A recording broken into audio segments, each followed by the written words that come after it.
Welcome to Breaking Barriers.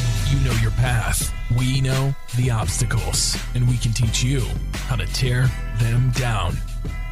And now your host, CEO and founder of Adapting Social, John Vigero. All right, so guys, welcome back to Breaking Barriers. If you are hungry listening to this today, just be ready. You're going to be 10 times more hungry because we have the king of bread and cheese here. My man, Joe Leone, thank you so much for being here, brother. Thank you I appreciate very you. much. Thank you. Joe is, if you don't know, Joe is somebody who is a local legend. I'm sure you wouldn't say that. He's a humble guy, but he's a local legend around here in Point Beach and in the surrounding area. Building a business, since '97 to where it is today is pretty crazy. I'm so grateful for your time here. So for people who don't know who Joe Leone and what this is, can you give a quick little high level? Well, Joe Leone's, we started out in 1997. I started out with my brother-in-law, John. It was very grassroots, organic. We, two young kids, Point Pleasant Beach. I said to my brother-in-law, which is now my brother-in-law, he was my girlfriend's brother. I said, John, his name's John. I call him Johnny. I said, Johnny, I want to make some bread, make some meatballs. We'll have metaphorically fun, and really. Just like, come on, we'll have a good time and everything Yeah. else.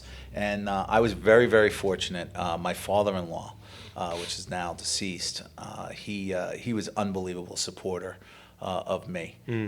From when I was dating my wife, he saw the way I was working in this bakery called John Anthony's, and he saw me going in and out, working all different types of hours. And one day he calls me up to the office, and I'm like, yes, Mr. Hilla. And he goes, his name was Alan Hilla Sr., and I'm sitting in his office, he's an engineer, and he said to me, he goes, you're working a lot of hours. And he goes, and I really want to do something that someone did for me a long time ago. And he goes, regardless of what happens to you and my daughter, that's between you two. But I see a lot of great old school work ethic in you. And I was like, thank you very much. And he goes, I'd like to help you out and you can start your own place. And I was just like, what? We're like, whoa. And I'll never forget, he put his two hands together and he goes, I'm just going to give you a push. I'm not going to bail you out. I'm going to give you a certain amount of money. Right. And you either make it or not, and then you're going to pay me back. Mm-hmm. And we did. We were very blessed that we did. My brother-in-law was in and out of colleges at the time. Right. And it was pretty serious. I mean, I had a lot of pressure. I never had anybody. I didn't come from money. I didn't have a lot of money.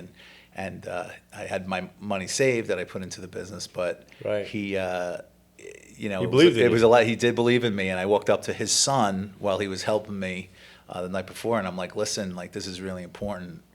I really can't do this by myself." And my brother-in-law has been by my side ever since, and it's been a very, very, very good run. That's big amazing. learning lesson. Learn things. A lot of things we've done are really, really great. Right. And a lot of things we've done that aren't so great, right. like behind the scenes. Right. But for the most part, our guests, for the most part, we built a great reputation. One of the things we went with the philosophy, we give the guests that come in the store what they want. Right. We never had a vision of doing catering or trade catering or anything. It was just kind of like selling meatballs, sausage and peppers, rice balls by the pound, making fresh mozzarella, and then we started making sandwiches. And, it just really... It really was, but our mainstay is bread. We started out with bread, and that was really, really important because at the time there wasn't really a lot of good bread bakeries down here. Yeah, and I just said to you before we started recording that I'm obsessed with your bread, and because again I grew up in North Jersey initially, and I'm Portuguese, so I'm from Newark Ironbound section. Okay, and obviously a lot of good bakeries. That's what I'm saying. So having that and then coming down the shore, it was always like this floppy, terrible bread, soft bread. It's all in the water. It is all in the water. It's basically, it's not really the taste. It's really the crust and the development, right? So I could spend the whole podcast and talk about how it develops and what the molecular structures are and everything else. We have what's called New York Water Maker that was invented. My friend Paul Arrigo, his team invented a machine that actually takes any water in the world and will turn it into any water that you want it to be. Got it. So, the true best water for bread or for dough or for pizza or for bagels comes from Bear Mountain Watershed.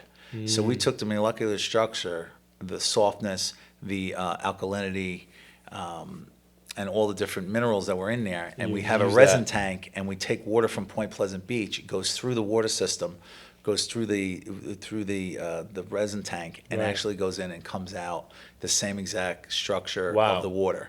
And what it is it's not like they always say, oh, the pizza's the best in New York. Yes, New York and up North Jersey.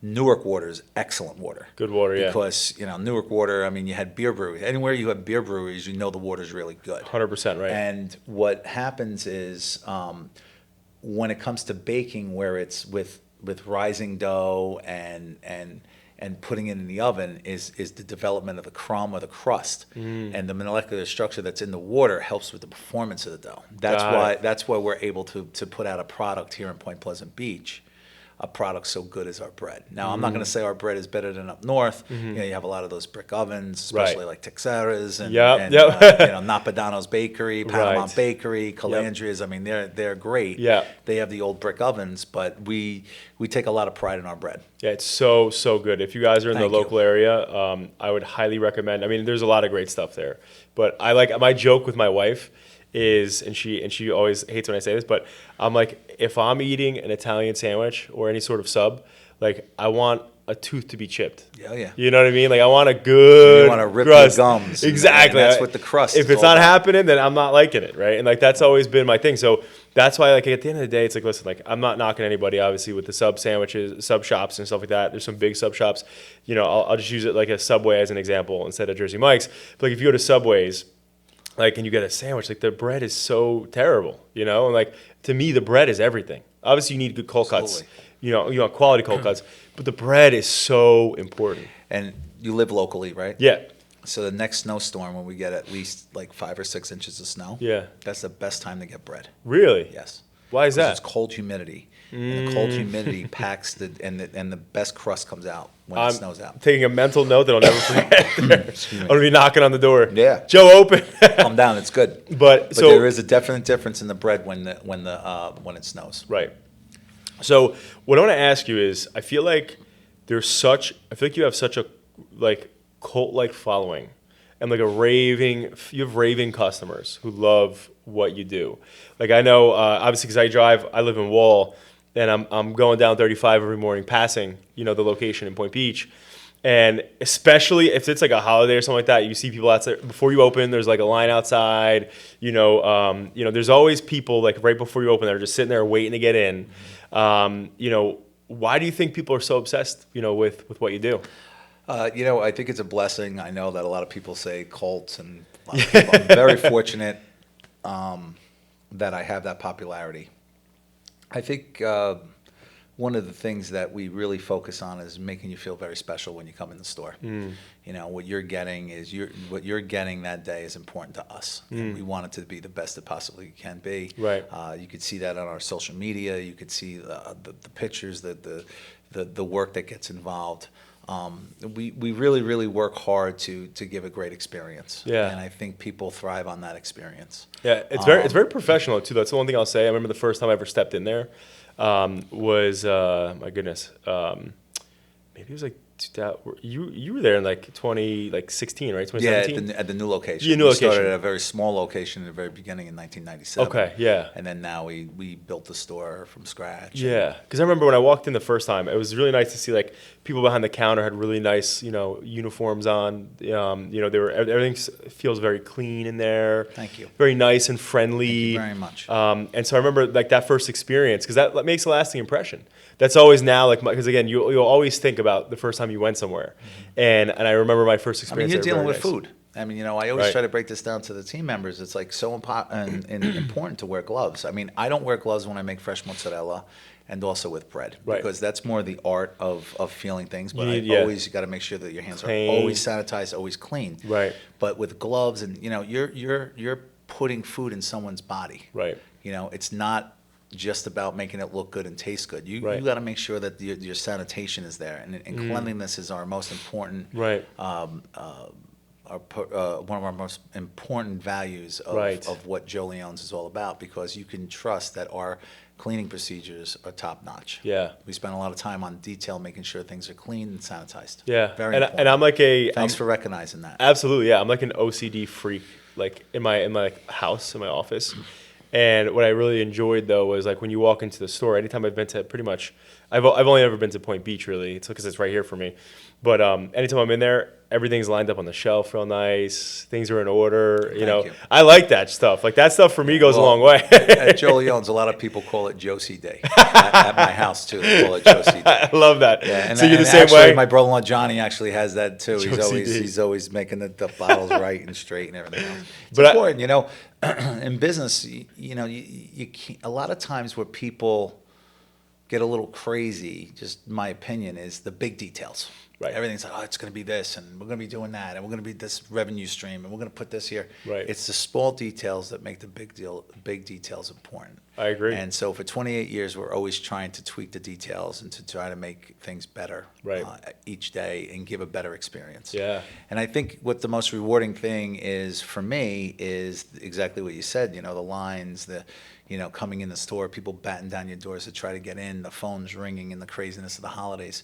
But you got to be humble. Right. You know, you can't get ahead of yourself and be like, oh, I'm the greatest thing in the world, because it's not really about me. I mean, I know that it's my name. Right. I know that it's my face, and I'm the visionary of the company. Right. But there's a lot of people that are nuts and bolts of Joe Leone's that sometimes aren't recognized enough. Right. So I'm glad I have that opportunity to actually, you know, talking about the way the business is ran. It's ran by people that are better than me in a lot of areas. Yeah. And I've always keyed in on that. Yeah. It's very important. And if you know, listen, at the end of the day, on both sides of that spectrum, because some of those people, like, they wouldn't want to be in front of a camera. They wouldn't want to be the people out in the front, right? And so, like, it's tough to be that person, right, as well, outside of just being a business owner. But I want them to make sure that it's important and that if they were in the front, correct, what their work will come out to be. Right. 100%. You know, and I'm always trying to say, and if you're looking at that, would you like that? Is that appetizing to you? Right. You know, is your uniform buttoned up? Do you have your name tag on? Do you have those details to represent what the brand of Joe Leone says? It's not about me. It's about how you present yourself. 100%. You know, and it's good. Like I said, you know, I think right before we started the podcast, I was just telling, like, I personally, like, I started my business when I was young. Like I said, you know, I was 17 and in high school and trying to figure my stuff out because my family had that financial issue. Oh, you're a high school graduate too? Yeah. So am I. Ew, here we go. Right. I only have a high school diploma. Good. We're in the diploma club. I also have some dyslexia as well. So we're both in the same boat there. But, you know, one of the things, though, that I really respect about you, though, is, you know, again, in the community, there's one thing, you know, we know how critical people are, right? Like, you know, we always hear, you know, we're just having a conversation how people can be critical on social and stuff warriors. like that. Yeah. So, but, you know, to be in business for 28 years, you know, with family. Oh, yeah. Doing what you're doing, everyone in the community that I've spoken to thinks so highly of you, talks great about the company, the business. Thank you. And, you know, it's not easy to do that in a world that's very critical. Yeah. You know, so clearly, you know, I take quality. People criticizing as flattery. Yeah. In a lot of ways. Right. And I don't say that like in a cocky way.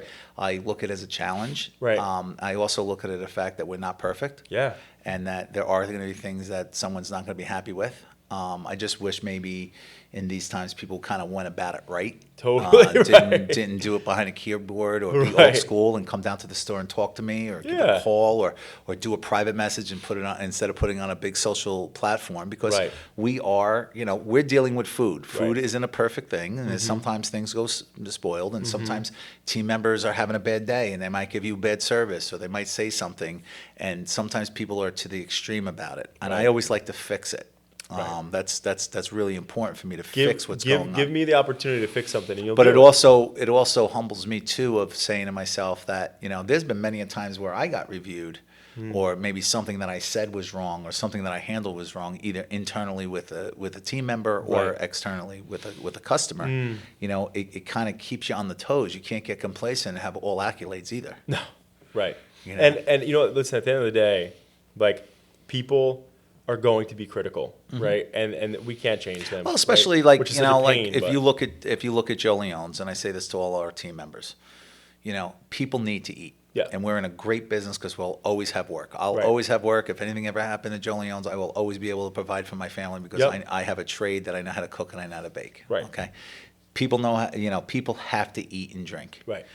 but people don't have to go to Joe Leone's and spend the prices that we, or No, this, it's right. a specialty. It's I'm going for a different sandwich. Right. They can go to the store and buy cheaper cold cuts and make their own sandwiches on white bread if they had to just survive, or they can Right. get like not a specialty cheese, you know. So we have to make that feeling so much more important and value it. And I think a lot of times people get very upset when something doesn't go right or something isn't exactly the way that they perfect. perceive it to be, or Right. it has to be perfect.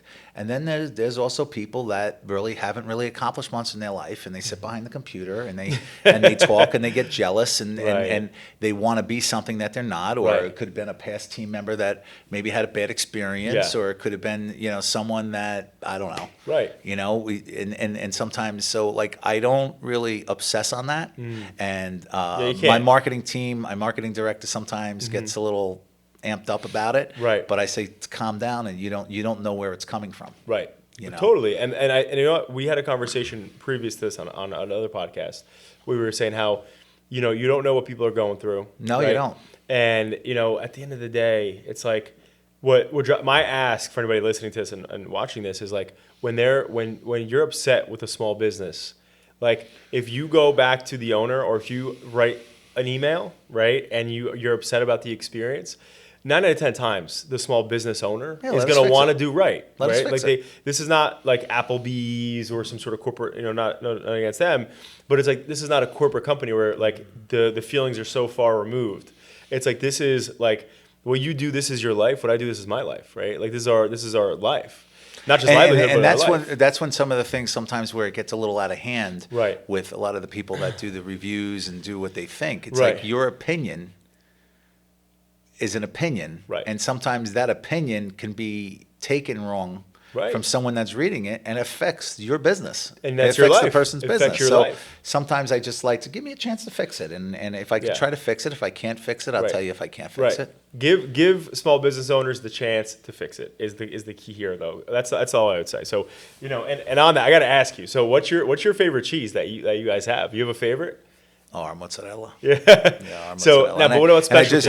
I just cut open a beautiful piece of Reggiano Parmigiano. It's called White Gold. Wow. And it's unbelievable. It's a 3-year-old cheese that has crystallized in it, and we're selling a lot of it. Wow. We're selling a lot of it. People are really liking nice table cheese. I like a nice piece of Reggiano Parmigiano with a little bit of balsamic vinegar on there, a little glaze. That's Wow. really good. And we just cut open a Stravecchia, which is really good, that we're cutting open for the upcoming Easter. Wow. It's a provolone, Oh. but it's the old way of aging it. We have a 5-year-old Wow. one, so I mean this Wow. is my baby. It's coming down. We're cutting this thing, and it's really really sharp. Like bites. You know how like you were saying like the bread that bites Yes. your gums. This Yes. bites you in the jaw. Wow. You sit there and like a rattlesnake. Your head turns like You're like, wow, it's oof. sharp. Yeah, it's good. So now, so obviously you know like Mike, Jersey Mike's. There's like you have your sandwich Mike's way.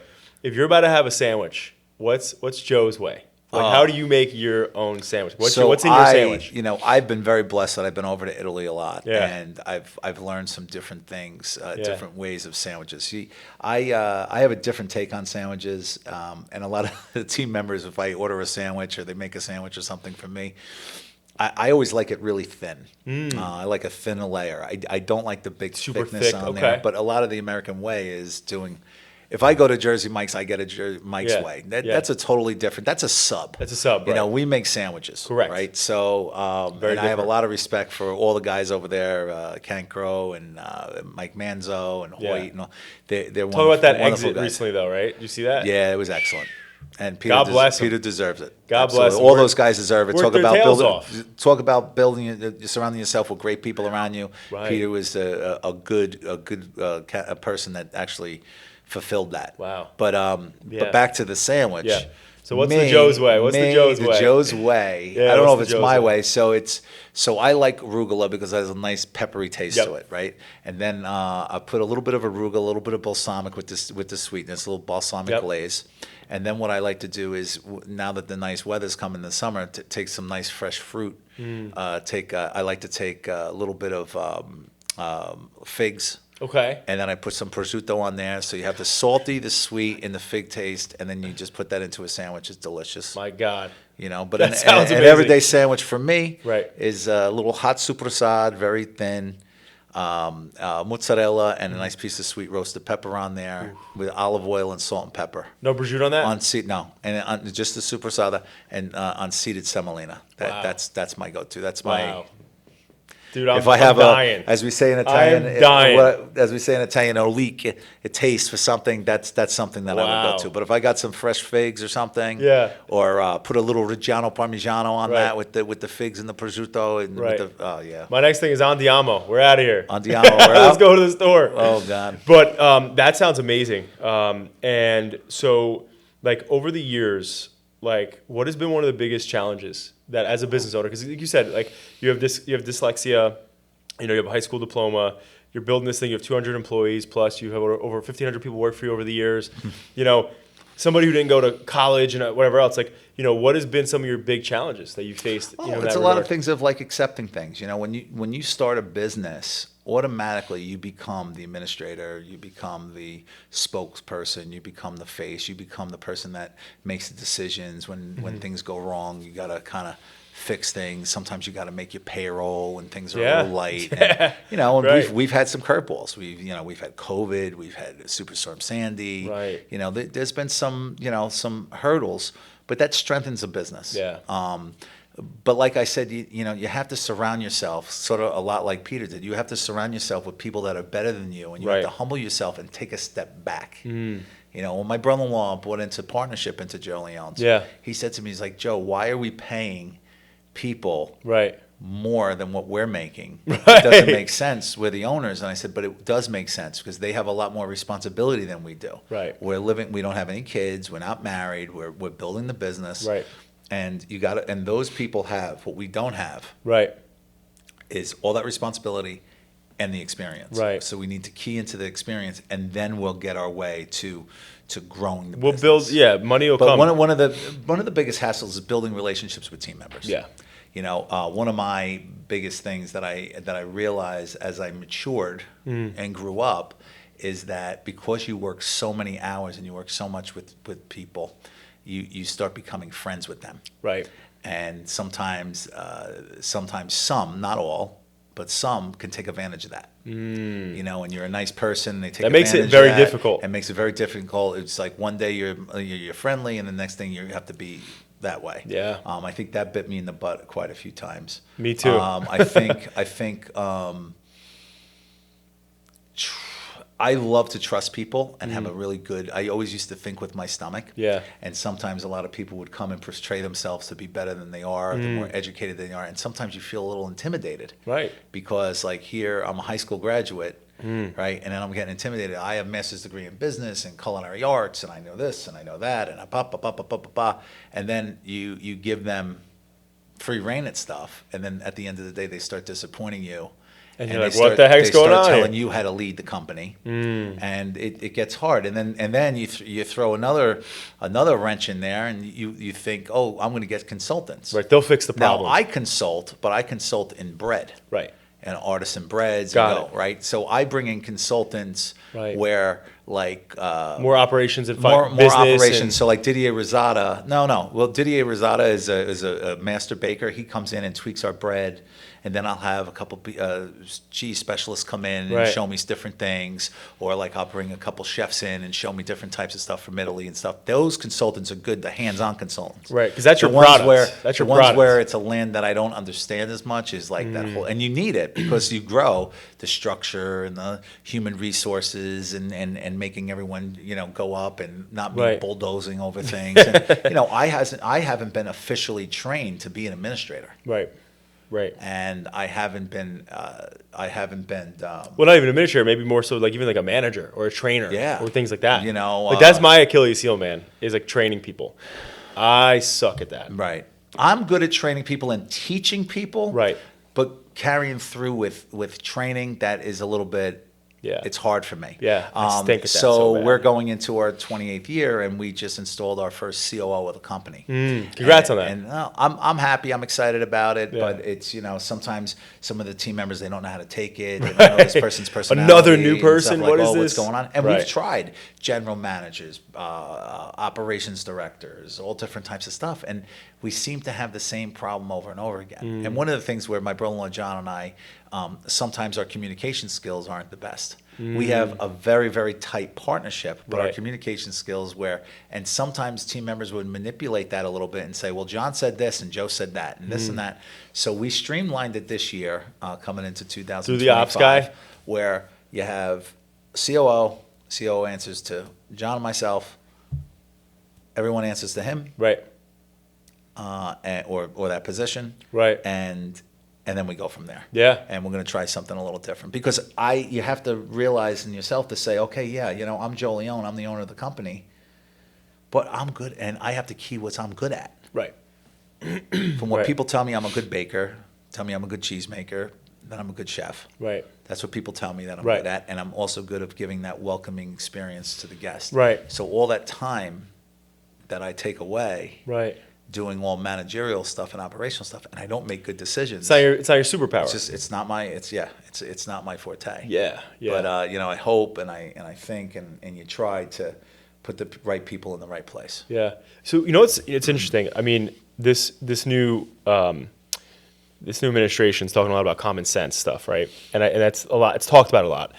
And I want to bring that into business sector because the reason why I feel like you're so successful is because the things that you're doing that maybe somebody who has an impressive resume or worked at some fancy corporate company, it comes down to there's a lot of just common sense that comes into running a business, right? True. Knowing people, knowing how to make your product, like knowing what's the right thing. And as an owner, the one thing that I heard from one of my consultants, I think in the 17 years we've been in business, I probably had 4 consultants, right? And one of them was good, right, over the years, right? One of them was really good. Administrative consultant, we're just coming off of 2 years of administrative consultant. That was just right. way on a different page than us. Yeah. But then there was also good consultants Yeah. that give great advice. Totally. But sometimes you can't get rid of consultants because they Right. sit there and they make more work for themselves. Correct. So my only piece of advice would be to businesses out there that have never hired a consultant, right, or that are looking at what they're doing and think like, all right, I need somebody who is going to come in and make things better.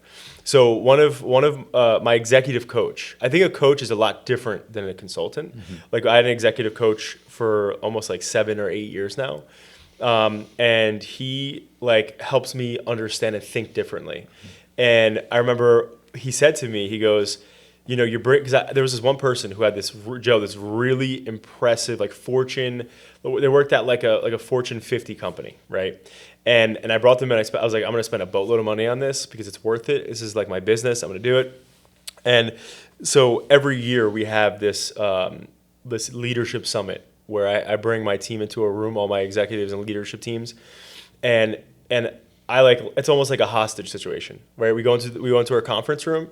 We shut the door, and it's like we're in there for like 15 to 16 hours. Right? Wow. Just going through what's working, what's not working, a whole bunch of stuff.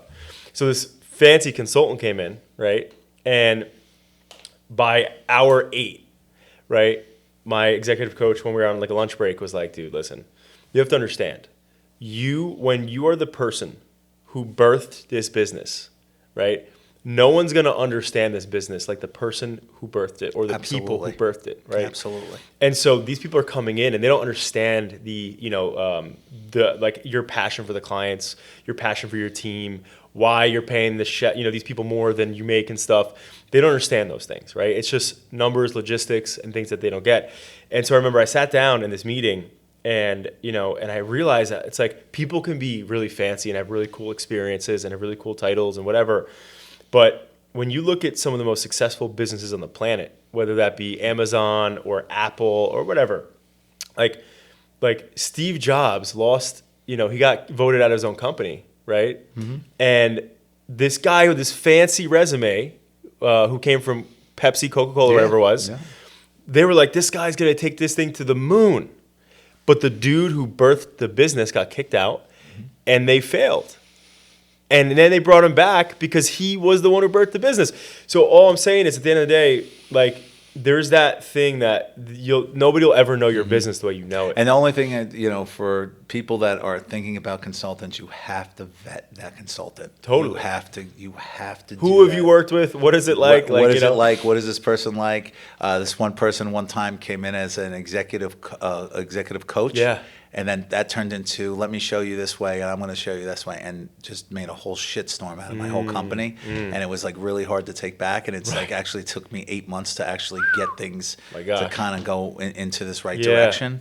But like just like culture stuff, like, taking out certain things that I installed, all these different types of things. And it's like, wow. Right. It's amazing how like you give the key to the castle to somebody and then all of a sudden you come back, you don't even know your own company anymore. I know. It's scary, but to your but you point, have to persevere through those types of things. Correct. Even like where there was like kind of like a little bit of there was like a wedge between me and my brother-in-law John, because John really believed into this, right, and bought into this person, and I'm like, no, this is not, this is not what our roots are. This is not what we're doing. So I'm not trying to put bad on consultants, the view of consultants, but everyone has a different responsibility, and you have to vet people. 100%. You have to know what's going on. But like you said, it was like whoever birthed it. Yeah.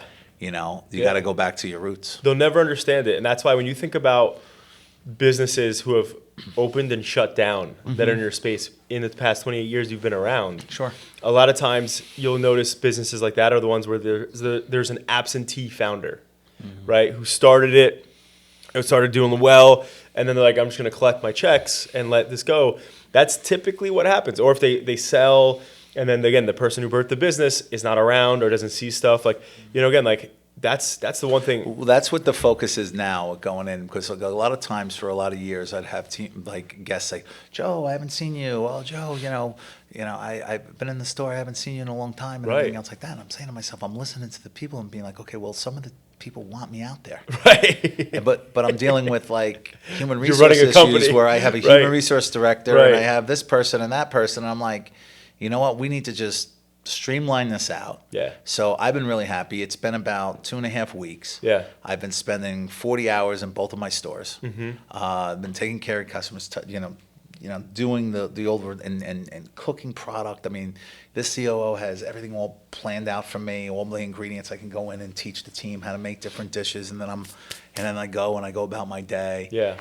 It's just really, it's been really good so far. So I strongly recommend taking a step back, realizing what you're not good at, and what you're trying to put a square peg to a round hole, and it's not going to work. And then what happens is definitely surround yourself with people that are better than you in certain areas. Yeah.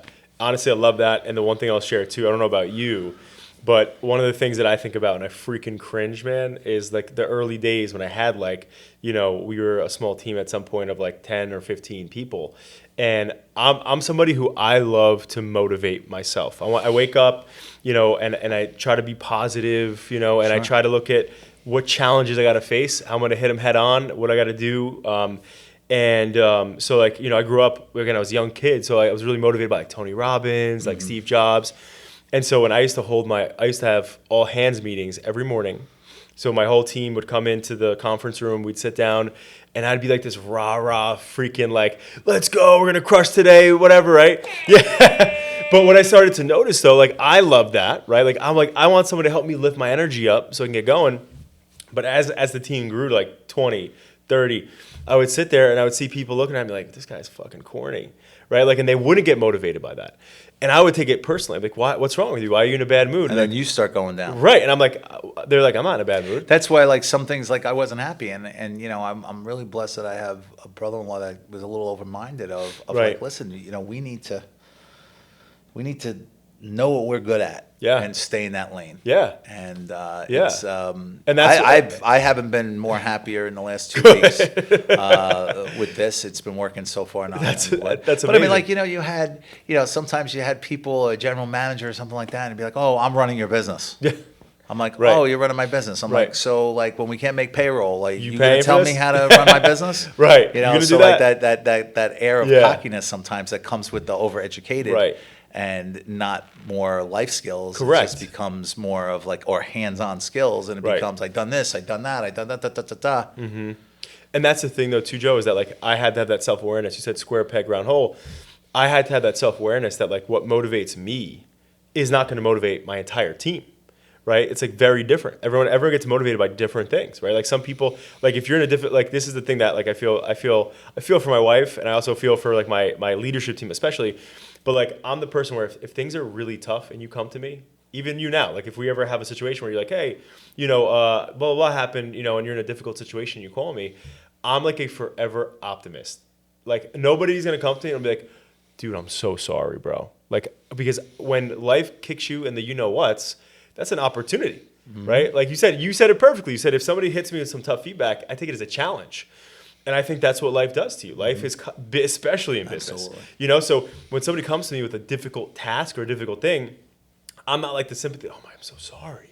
I'm like, all right, well, what are we going to do? Let's go. What do we got to do? Like, let's talk about it. Let's work through it. Let's fix it. And we're going to make it happen. And so bottom line is like, I had to realize that as our team kept growing, right? Like, I'm not the right person to be doing HR type shit, right? Nope. Like, and so I very quickly stepped out of that thing.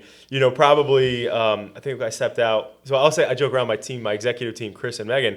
They kicked me out of the HR process probably in like 2018. They were like, hey, because the last one I got a Glassdoor review, right? Because so this kid comes in, and I'm all about the person. Right, so he puts his paper on the table, his resume, and I swiped it onto the floor, and I said, I don't care about the paper. I care about you, and I want to talk about you and learn all about you, and that's all I care about. And we had a great conversation, and so this person left and wrote me a Glassdoor review and was like, I worked 4 years in college to do this and whatever, and then this guy just threw my resume on the floor, but it was out of context, right? It was like, I care more about you than what you did at college, and that's what I was trying to emulate, right? But that was the last. Been there, done that. I haven't done that, but I get it. But so anyway, I get it, right? And now looking back, I understand where they were coming from. But like the bottom line is like you have to have the self-awareness as you grow, right? Like you can't be doing everything, and that's why it's great. Obviously, you now have that support system. I'm really curious to see how the next 28 years go. Right. Like we're not going back on this. We're going to always have a COO, no matter whoever fits in, whatever happens. We're going to always go in this program where John and I never would relinquish that. We would always want to be like part of that. Totally. But we could totally still be part of our business and do what we're good at. Yeah. And stick to it. Because we wind up disappointing our team members too. And you don't because like when you don't make deadlines or you don't get back to somebody right away or you don't, you make the team member feel less important. Right. And we don't want that to happen. So we want to try to surround ourselves with good leadership. 100%. It's absolutely important. Now, do you have kids? I do. How many do you have? 5. You have 5. God bless you. Yes, I do. So what's the age ranges? So Joe Jr. is 24. My daughter's 23. Bella, that's Joseph and Bella. And then we have Luciano, that's 14. Wow. Antonina, she's 13. And Maria's 15. Wow. And we've been married 25 years last October. God bless you guys. And, that's amazing, Joe. Yeah, it's been a great run. So, and the biggest thing is the support system at home. I mean, yeah. My wife, she pretty much raised our kids. Right. I would say probably 3 of the 5 right now where she was pretty much alone. Wow. And when Luciano came, that was when I started realizing the smell and the roses, like, hey, listen, I got to be a little bit. When you're looking at pictures of birthday parties and different things that they're at and games, and you weren't there. You're not there. Not good, dude. That's really deep, and I remember. So when I was early phase in adapting social, I was never around. Like I would be up not as early as you probably, but I'd be out of the house like 5 a.m. and be back home at like 11. And I wasn't at any. We were engaged at the time, right? 11 p.m. Right, p.m. Not 11 a.m. Yeah. p.m. And so she was. I remember there was a bunch of different things I was never at, and like there was a ton of stuff, and and I remember I would ask other business owners, right? I would be like, where do you find the balance? And everybody would tell me the same thing. There is none. There is none. There is none. And if it wasn't for COVID. Like I was never around. Yeah. And then COVID happened, and I had this whole. I was home with my wife. This is who my husband is. Right. COVID happened, and I remember because I'm obsessed with my wife. Like we were home, and I'm like, oh my god, like I get to be with you every day because I was working from home at that point, obviously for a year or so. And I said to myself after COVID, I said, I will never, because my dad growing up, had alcoholism, all these different issues, and being the oldest of 5, I had to step up when I was like 11, and And I remember saying, like, I'm never going to, like, not be here like my dad was. And so I remember thinking, because we didn't have kids yet. And I remember, like, COVID happens, and I had this, like, reality check where I'm like, okay, like, being with my wife makes me happy. I'm better at what I do when I'm happy, and I'm better, a better person Absolutely. because she makes me a better man.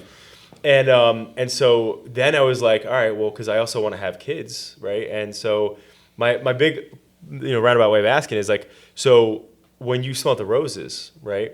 How did you change it? Like, what did you do differently? Right away, I actually dedicate 1 hour individual time per week per child. Wow, that's really cool. Which is really important. Yeah. Give my wife time. I try to listen to my wife. Yeah. Listen about her day. Right. There was a lot of times where I'd be so exhausted, tired, I would just go home, and that's all she did was talk to kids all day. I know, which tough. is her kids, and I'm really proud of her. She just started working at a dental office. Oh, cool. And I'm really, really, really proud of her because she was always a stay-at-home wife. And we had my son Joey 1 year almost to the day. Right. So she was always stay-at-home mom, and she had the real hard job. And that's why sometimes I get upset if my kids disrespect my wife or say something on it. my Like, goodness, you have yeah. no idea What what she's your been mother through. did, because she was really by herself. Yeah. And there's a lot of commitment with running a business. But when you talk about open up your own business, this is America. You have the greatest opportunity. All you got to do is work and work hard. And nothing comes easy. Nothing comes easy. Everybody wants to be on top right away, but nothing comes easy. And especially if you want to have a good family, Right. or have a successful marriage and have a successful family life, is really making sure that your partner is appreciated. Right. And sometimes, I can admit that I've taken it for granted sometimes, where it's like, oh, Jen's always been there. She's always making sure the kids are taken care of, and, they're being picked up and whatnot. I never had to worry about those type of things, other than like, hey, I'm making money, we're doing good. I paid your father back. I'm okay. Blah, blah, and Yeah. all the stuff that goes Right. with it. But I think that now you have children? Yeah. So I have 3 under 2. Good. You Yeah. got a good way. So I hope that advice is good. It Shut your is. cell phone off. Yep. And I put in my calendar, Blocked, right? blocked. Yeah. And Everything. It's that- blocked out, and it doesn't have to be dinners and expensive pizza and movies and everything else. It could be throwing the ball with your son. Right. It could be taking a walk with your daughter. Right. Me and my one daughter, Bella, we used to like trying to find butterflies and stuff. And as corny as it is, No, but listen, that's important to those her are core in her memories. life. That's important Yeah. to her in her life. And I got that later in life as they're older, but the other ones, it's very, very important. But you know what though? There's two points there real quick. Your kids will never forget like growing up watching you work your ass off. That gives them the drive. Like my dad and I, he's one of my best friends now. But growing up, obviously we had our issues because of his issues. But my dad is the hardest worker I know. Like he's a blue collar, Mine construction too. worker. Mine too. No matter how hungover, whatever the hell he did that night before, my dad never missed a day of work. My dad was sick as a dog at work. I work out in the cold, the heat, all this stuff. So I remember waking up because every year we have a thing in my family that I started when we were all young, where we'd be like, all right, it's your birthday, right? It says it's my dad's birthday. Everybody in the family goes around the room and says something that year that like they had with him or that was nice. And since I can remember, my dad just retired this past year, but I'm 33 years old. For as long as I can remember, and we did that, it was always, Dad works hard. Dad works hard. Thanks for working hard, Dad. Thanks for working hard, Dad. It wasn't like, you passed the ball with me. Thank you, right? It was just the hard work part. But the one thing that I think is that instills something in your kids because they saw you up early as hell. Absolutely. My dad working your ass off. definitely taught me my work ethic. Yeah. My dad works at Joe Leone's, and he missed How a cool is fix- that? Yeah, no, How cool is that? my Full dad's always circle. been a very big supporter of Yeah. me. Even though that he couldn't financially help out in the very beginning, my dad physically helped out. Right, he was there. always there. My dad's always That's so there. cool, I'm very, man. very blessed. I had a very good support. I have a very good supportive father to this day. Very, Yeah, that's very amazing. grateful. And the second component of it was like, and I'm saying this for anybody who's a newer parent out there that's listening. Like, I remember when my wife got pregnant. So we had fertility issues. We found out getting pregnant. And my coach, I was like, dude, I need to be dialed in. And he goes, John, because my days, like if I showed you my calendar, like not you particularly because you're busy as hell too, but for the average Joe, if you look at my calendar, you'd be like, how the hell do you use the bathroom, right? And everything is in my schedule, right? So everything is planned. So back to what you were saying, he said to me, he's like, you don't do anything out of your calendar. So he's like, you got to book time in the morning with your wife, book time in the morning with the kid, right? Book time in the evening with the kid where you shut your damn phone off or whatever, put the phone away.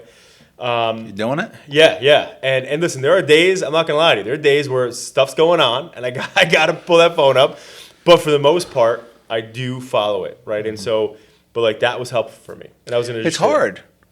It's difficult. hard. I mean, there's 24 hours in a day. Yeah. I mean, it's hard, but Yeah. you know, to try to be disciplined. I mean, there's some days that I have my selfish moments that like I'll just go home and just like go down to my man cave and turn on the TV and I don't want to know nothing. It's very selfish though. If Right. you think about it. Right. You know, like here Right. your family's waiting for you to come home Yep. and like want to hear about your day and everything else. It's like I don't want to talk about my No. day, you know. But you know, you just hope that your days Yeah. are good and you can share those days with your children and, Yeah. and your wife and that. And I just want to say one thing real quick too, as we warm down here to the end. But I do want to give a shout out. I'm glad you brought that up. Shout out to the wives. Absolutely. And to the other spouses. Again, husbands, whoever, because I have a lot of clients actually who have husbands that are like the person home with the kids or doing the running around and supporting their dream. And, you know, there's so many people out there, like, again, like your wife, like Jen, and like Jacqueline is my wife, who give up and do so much so that we can do what we do. You know, and that support system now, like, again, like I've always been obsessed with my wife since we started dating, but now looking at her be a mother, right, as I'm sure you would, Jen, and then obviously over the years where things are difficult. It's a lot different. You know, and it's like, if it's not for those, you know, our wives or those people in our lives, you know, you couldn't be the best you. Nope. You know what I mean? Like if you didn't have Jen as a wife and you went to work stressed out because your kids were doing terrible or were being terrible, and that was a big stress in your life on top of everything else, you know, how the hell could you do what you're doing? You know, so definitely shouting out Jacqueline. We got a couple of brownie points while I got this going here. But you know, at the end of the day, I appreciate you bringing that up because there are Shout so out many to people. Jen. Yes. There you go. Yeah. The hype. I love that. And all right, so as we go to the end here, we typically ask two questions. One is difficult, and one's a little less difficult. Which one do you want first? I like to go with the difficult stuff first. So I love it. We've been asking this question for like 6 years on this podcast. Okay. And it's very in tune with you being a business owner, entrepreneur, because most of the business owners are like, give me the hard shit first, as opposed to easy. So I appreciate that. So a lot of times we think about legacy, right? Joe Leone's is a nice name in town. People know you, obviously, but also your kids, right? It's the most important thing, your family. And legacy typically is where your feet are planted here in Point Beach, and you know, obviously to the future and what you're going to leave behind, you know, for your family and stuff. Now, in this kind of like example or simulation, which obviously, God forbid, we don't want this to be the case, but for easy measure, if you have your 5 kids, right, in this picture, and you have their kids who never met you, right, what would they say Grandpa Joe was like if you're not in that room? I would like them to remember me as being as selfless as I possibly could be, even though that I'm not perfect. Right. But I would want them to know that I tried my best to always put others before self. I'm very religious when it comes to serving my belief in Jesus. Yep. And I try to live like he did as best as I can, Yeah. even though that I am a sinner. Yep. And I like to be a feed to as many people, and I hope I made a difference in people's lives. Dude, that was fire, man. Thank you for that. Thank you for that. I am as well. And I always appreciate your nativity set out front. Thank you. Every Christmas, I always drive past it. I'm like, let's go. That's it, man. We I gotta love show that it. thing. The reason for the season. It's always beautiful. It really is. Thank you. And then the second thing is there anything you heard, maybe it's from your father-in-law, your father, you, could be an OG Joe quote or something, but like, is there anything you've picked up over the years when it comes to resilience, like, you know, a quote or something? You know, you're going through some tough shit. Like, is there anything you think about when you think about going through the hard times? Going through the hard times, my dad's a very basic person. Yeah. But good man, and he doesn't. I don't think he gives himself as much credit as he should. I think Yeah. my father's a lot smarter than he thinks he is. But a very, very basic thing that he taught me, he said, "Son, you're not gonna believe how many assholes you're gonna meet in your life. Just be careful who you surround yourself with sometimes. Right. Be very careful, be on guard." My dad's very much on guard. I'm not that way, but that was great advice. Where did he grow up? My father grew up in Union City. Okay. And my father-in-law, God rest his soul, he used to always say to me, "Hey, be careful whose hands you step on as you go up the ladder, because you never know if you're coming down." Yo, that's fire. timestamp the That's- absolute shit out of that one. That's Whoa. APH to the deal. That was Damn. him. So Wow. But my father was very, very basic. But like No, but that was as I good, get though. older, Yeah. as I get older and meet different people, like you just meet people that are like real Yeah. assholes. But he's not wrong. And, no, he's not. He's not wrong. And I'm as I'm getting older, I'm starting to realize more and more. When I was younger, my dad saying these things like how right he was, Yeah.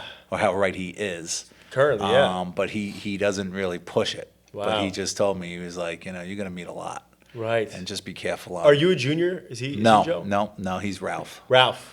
He's Ralph Joseph. Okay, I like it. My mother was like, my father was like, there's no way I'm gonna name my son Ralph. So I got his middle name Joseph. Okay, gotcha. Yeah. And then my grandfather's name, technically, I was supposed to be Pasquale. Pasquale. I don't know wow. if that would have been a good name. I kind Yeah. of like the Joe Leones. That's real Italian. Yeah. Pasquale. Wow. Yeah. Now, where in Italy are you guys from? My family's from Bari, Okay. from the Adriatic side of Italy, a town Okay. called Molfetta. Now, does your family speak any Italian? My grandparents did. Wow. My grandparents does. My Aunt Grace does now. Cool. And you I've go been- out I've there? been very blessed. I could speak our dialect. Cool. But Very cool. I was Yeah. gonna say because I can hear it when you're saying certain things like the super sada and stuff. You're saying yeah. you're pronouncing everything super popular. you have to. proper. You don't want to be like these guys. No. You got the bourgeois. You got the super sad. You got the no. Say it if you're gonna say it. Say You're it gonna what say it's it really right. Yeah, absolutely. So all right. So for people who are listening to this, who maybe are a little more north, a little more south, whatever, and that want to come check out what you have, please tell them where they can find you and engage with you online and stuff. Yeah, we're at joeleones.com. We're on Facebook and Twitter. We also have a TikTok. We also are located at 510 Route 35 South in Point Pleasant Beach. And we are at the Old Center Food Market right in the center of town in Manasquan on Main Street. It's a small version of Joe Leone's. Hope to see you.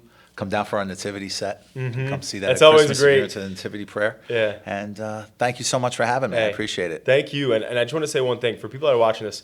What motivated me? Obviously, I've heard of you. I've been to your places. I've met you. I met him one time, and the way he introduced himself was he was walking past me at a restaurant, and they were like, "Oh, that's Joe," and I introduced myself to you, and you said, "Yeah, I make cheese and bread." And then you kept going because you obviously were leaving. You're on your way out of the restaurant, and I remember like, damn, Something like that. I'm like, so what do you do? No, he was like, so what do you do? I said, Yeah. I make cheese, I make bread. Hey, bread, yeah. And I remember being like, damn, all right, that's pretty cool. And then you left, and Jamie was like, oh yeah, that's Joe Leone's. I'm like, what the? I love that, dude. Like, the guy's great. But I just want to say for people listening in, like, you are a great example of the American dream, still being alive and well. Thank you. And at the end of the day, when you look at the story and you look at the characteristics, somebody who's dyslexic, only has a high school degree, didn't have any money, you had somebody who believed in you, and you put the right people together, right? And look what you were able to create. And I think when people are out there, maybe you didn't start a business yet, maybe you want to start a business, maybe you're motivated to do a nonprofit, whatever it is that you want to do in your life. I think at the end of the day, you said it perfectly, you framed it the right way. If you get up and you just go do it, you're going to put yourself in a position to succeed. And bottom line is, that's what matters. It's not about being fancy, having all this cool stuff. Like, it's about working hard, surrounding yourself with good people. And then you said it, you have really good integrity. You care about your product. You want it to be great. You want your people to be taken care of, internally and externally, customers and employees and stuff. And that's what is a recipe for success, when you really think about it. So, number one, thank you for doing what you do in the community, obviously. Thank you. Right? And setting an example for business owners. But also, I can't wait to cut this right now because I'm about to go get a damn sandwich with Emily, and we're about to go hit it right now. So, Joe, thank you so much, man. It's a pleasure. Thank you. And I'm really looking forward to, getting a sandwich now. Cool. Bam! Let's go.